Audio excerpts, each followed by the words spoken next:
राजधानी पटना के अंदर में संविदा कर्मियों का ऐसा बवाल कि भाजपा के अध्यक्ष राष्ट्रीय अध्यक्ष जेपी नड्डा हुए फरार।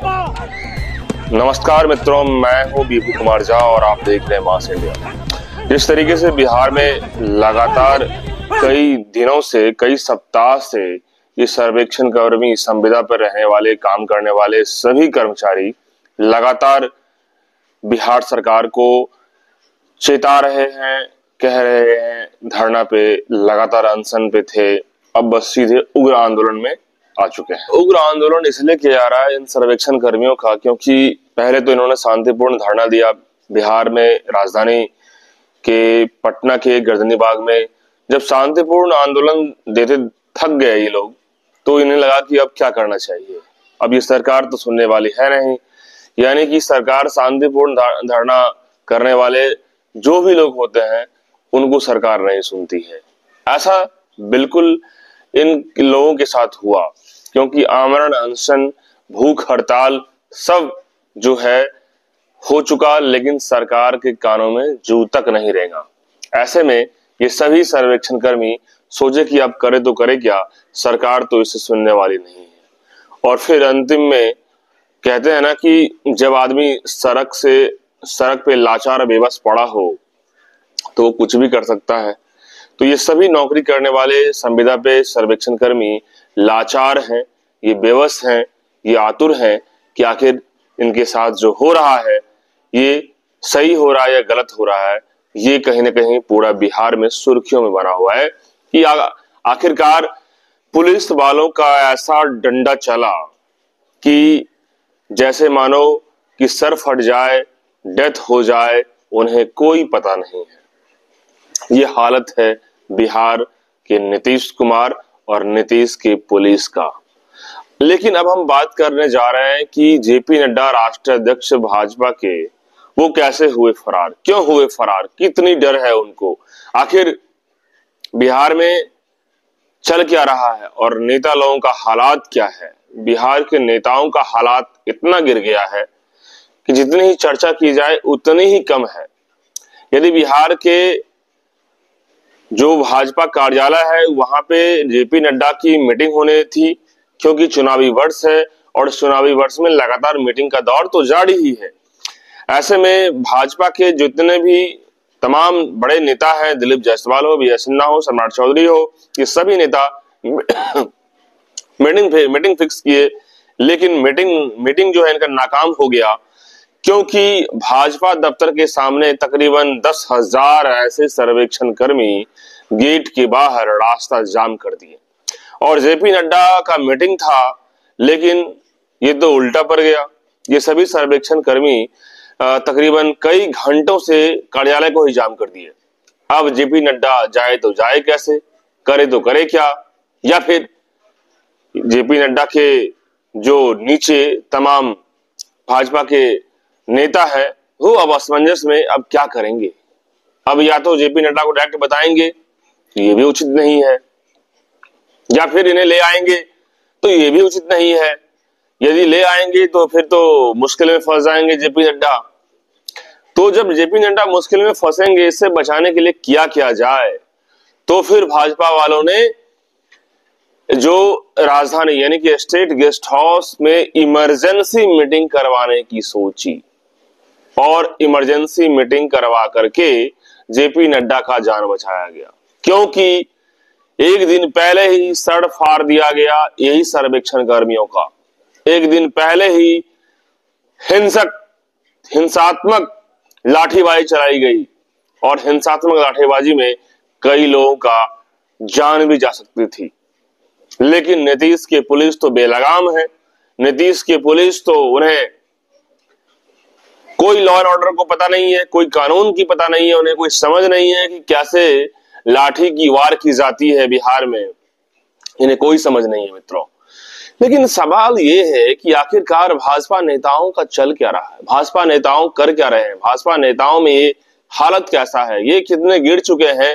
भाजपा नेता तो गिर चुके ही हैं, भाजपा के बड़े आका, उनको भी इन्हें यहाँ पे बुलाने के लिए मीटिंग करने से पहले बड़ा चुपके से काम किया जा रहा है कि बिहार में कैसे काम करेंगे। ये हालत है बिहार का मित्रों। अब जेपी नड्डा फरार हो जाते हैं, नहीं आते हैं, इन 10,000 सर्वेक्षण कर्मियों से डर जाते हैं। क्यों डर जाते हैं? क्योंकि नौकरी देना पड़ जाएगा, इसलिए डर जाते हैं कि इनकी बात सुननी पड़ जाएगी, इसलिए डर गए कि आखिर सब लोग घेर लेगा, और वो पिछले दरवाजे से घुस जाते हैं गेस्ट हाउस में। वो भी कहते किसी को नहीं है, क्योंकि जैसे ही यदि पता चलेगा कि यहां जेपी नड्डा पहुंचने वाले हैं तो वहां भी घेर लेगा। तो ये भाजपा वाले और जेपी नड्डा की बात कर लें, ये सभी लोग चुपके काम करते हैं। अब करेंगे, अब तो करेंगे कैसे काम, अब कैसे करें काम, अब कैसे करें काम, ये हालात बन गया बिहार में। और ये सभी सर्वेक्षण कर्मी सर फट जाए या गला कट जाए या रोड पे उन्हें घूमना पड़ जाए या जो भी करना पड़ जाए, ये भी तो मानने वाले नहीं है। इनका भी तो लगातार ये इस बात को लेकर बातें आ रही है कि बिहार में हम में झुकेंगे नहीं। बिहार में हम क्यों झुकेंगे? क्योंकि हमारी नौकरी का सवाल है, हमसे नौकरी करवाया गया और नौकरी एक्सटेंड करवाया गया, नौकरी देके यूज करो और फिर फेंक दो। ये क्या मतलब है बिहार में? नौकरी करने का मतलब बिहार में ये क्या रह गया कि सिर्फ नौकर बनके या फिर उसे यूज करते रहो? नौकर का भी इज्जत होता है। और ऐसे में ये भाजपा की सरकार की बात कर ले या नीतीश कुमार की बात कर ले, अब देखिए सबसे पहले जेपी नड्डा को ही घेरा जा रहा है। नीतीश कुमार की मानसिक हालात क्या है, कैसे हैं, ठीक हैं या नहीं है, ये तो भाजपा और जदयू पार्टी समझेगी, और नीतीश कुमार क्या कर रहे हैं वो पूरा बिहार की जनता समझ में आ रहा है, जनता को। लेकिन फिलहाल सर्वेक्षण कर्मियों का मामला जो है वो बहुत ही उग्र रूप में हो गया है, और ये उग्र रूप इसलिए हुआ, ये सभी नेता ने करवा दिया। ये भाजपा वाले, जदयू वाले, ये सभी नेता इन सर्वेक्षण कार्मियों को उग्र बना दिया। आप कह सकते हैं कि क्यों उग्र बना दिया, कैसे उग्र बना दिया? मैं बता रहा हूं कैसे बनाया। क्योंकि ये लगातार महीने भर से ये आंदोलनकारी आंदोलन कर रहे हैं, शांतिपूर्ण आंदोलन कर रहे हैं, यानी कि जो कानूनन होता है, जो सही तरीके से संवैधानिक लड़ाई होती है अधिकार मानने के लिए, तो कर रहे हैं। लेकिन इनकी बातों को नहीं सुना गया। आमरण अनशन या भूख हड़ताल पे सभी अभ्यर्थी हॉस्पिटल जा रहे थे, उन्हें हालत खराब हो गया, उनकी हालत नाजुक हो गई। उसके बाद जो है उनकी स्थिति गंभीर होती गई और कोई नहीं सुना। अब देखिए, जब बिहार में कोई सुनने वाला नहीं हो, अब तो ऐसा हो गया है बिहार में कि आंदोलनकारी हो या हड़ताल कर्मी हो या स्ट्राइक करने वाले लोग हो, या 100 की संख्या में हो या 1000 की संख्या में हो, यहाँ तक कि 10,000 की संख्या में भी क्यों ना हो, उनकी बातें नहीं सुनी जाती है। आंदोलन से, हड़ताल करने से भी नहीं सुनी जाती है। जब नहीं सुनी जाती है तो फिर उन्हें जो है उग्र रूप अख्तियार करना पड़ता है, और जब उग्र रूप अख्तियार करना पड़ा तो पुलिस वालों ने ऐसा डंडा चलाया कि कई लोगों को तो जान भी जा सकती थी। ये हालात तस्वीरों में देख सकते हैं। उसके बाद इन सभी सर्वेक्षण कर्मी अभी भी डटे हुए हैं, अभी भी अड़े हुए हैं, अभी भी। और इन 10,000 महिला कर्मियों में अभी जानकारी ये भी आ रही है, कई लोग ये भी डर के मारे अपील कर रहे हैं कि मुझे नौकरी जो था वही दे दिया जाए, अब हम लोग क्या कर सकते हैं। तो कई लोग डर से 200 लोग अपील भी कर चुके हैं, कई लोग ज्वाइन भी कर लिए हैं। पहले भी धमकी के कारण जो है 2000 या 2500 से 3000 ऐसे लोग जो हैं इस सर्वेक्षण कर्मियों में ज्वाइन करके काम कर रहे हैं, उनकी सैलरी भी दी जा रही है। अब मसला यह है कि फूट डालो राज करो की बातें यहां हो गई। सर्वेक्षण कर्मियों की बात कर लें तो शुरू में 300 लोगों को हटाया गया, फिर 500 लोगों को हटाया गया, फिर उसके बाद 10,000 लोगों को ही साफ कर दिया गया, नौकरी से बर्खास्त कर दिया गया।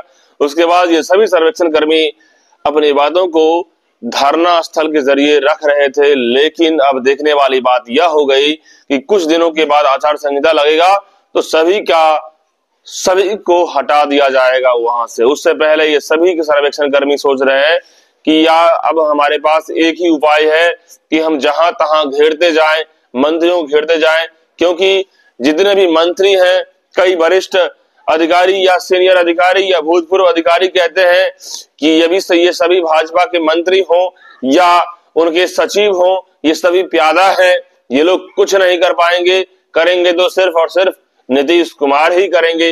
नीतीश कुमार क्या करेंगे, अब वो जब जग जाएंगे तभी तो करेंगे। अभी तो सोए हैं या जगे हैं, इस पे प्रश्न चिन्ह लगा हुआ है मित्रों। तो सवाल उठ जाता है कि बिहार में नीतीश कुमार अब जगे हैं कि सोए हैं, और यदि जगे हुए हैं तो इन सर्वेक्षण कर्मियों की बातों को सुनेंगे या नहीं सुनेंगे, ये भी बड़ा मसला हुआ है।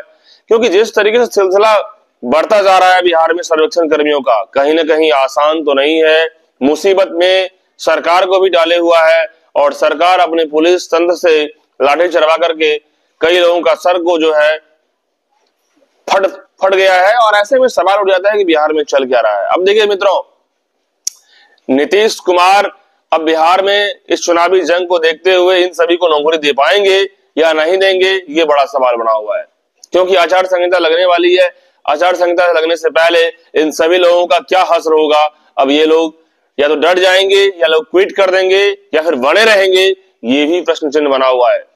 ऐसे में सवाल उठ जाता है कि विधानसभा चुनाव में ये लोग क्या हासिल करेंगे, विधानसभा चुनाव में ये लोग क्या करेंगे, नीतीश कुमार को जवाब देंगे या एनडीए सरकार का क्या हालत करेंगे, ये भी बड़ा प्रश्न का सवाल है।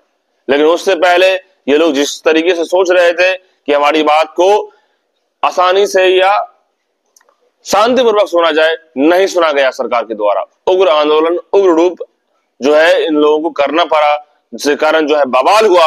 अब तमाम सैटेलाइट मीडिया भी इनकी खबरों को चला रही है, लगातार सोशल मीडिया में तैर रहा है इनकी खबरों को, लगातार जो है सोशल मीडिया ही नहीं सैटेलाइट मीडिया इनकी खबरों को सुर्खियों में दे रहा है, लगातार डिबेट की जा रही है। एबीपी के कई संपादक ने इसमें डिबेट किया। तो अब मसला ये बड़ा है। अब ऐसे में नाक के नीचे की लड़ाई है नीतीश कुमार की, नीतीश कुमार इनकी नौकरी देंगे या फिर खामियाजा खुद भुगतेंगे, ये भी बड़ा सवाल बना हुआ है। आप लोग क्या सोचते हैं, कमेंट बॉक्स में बताइए। बहुत बहुत धन्यवाद।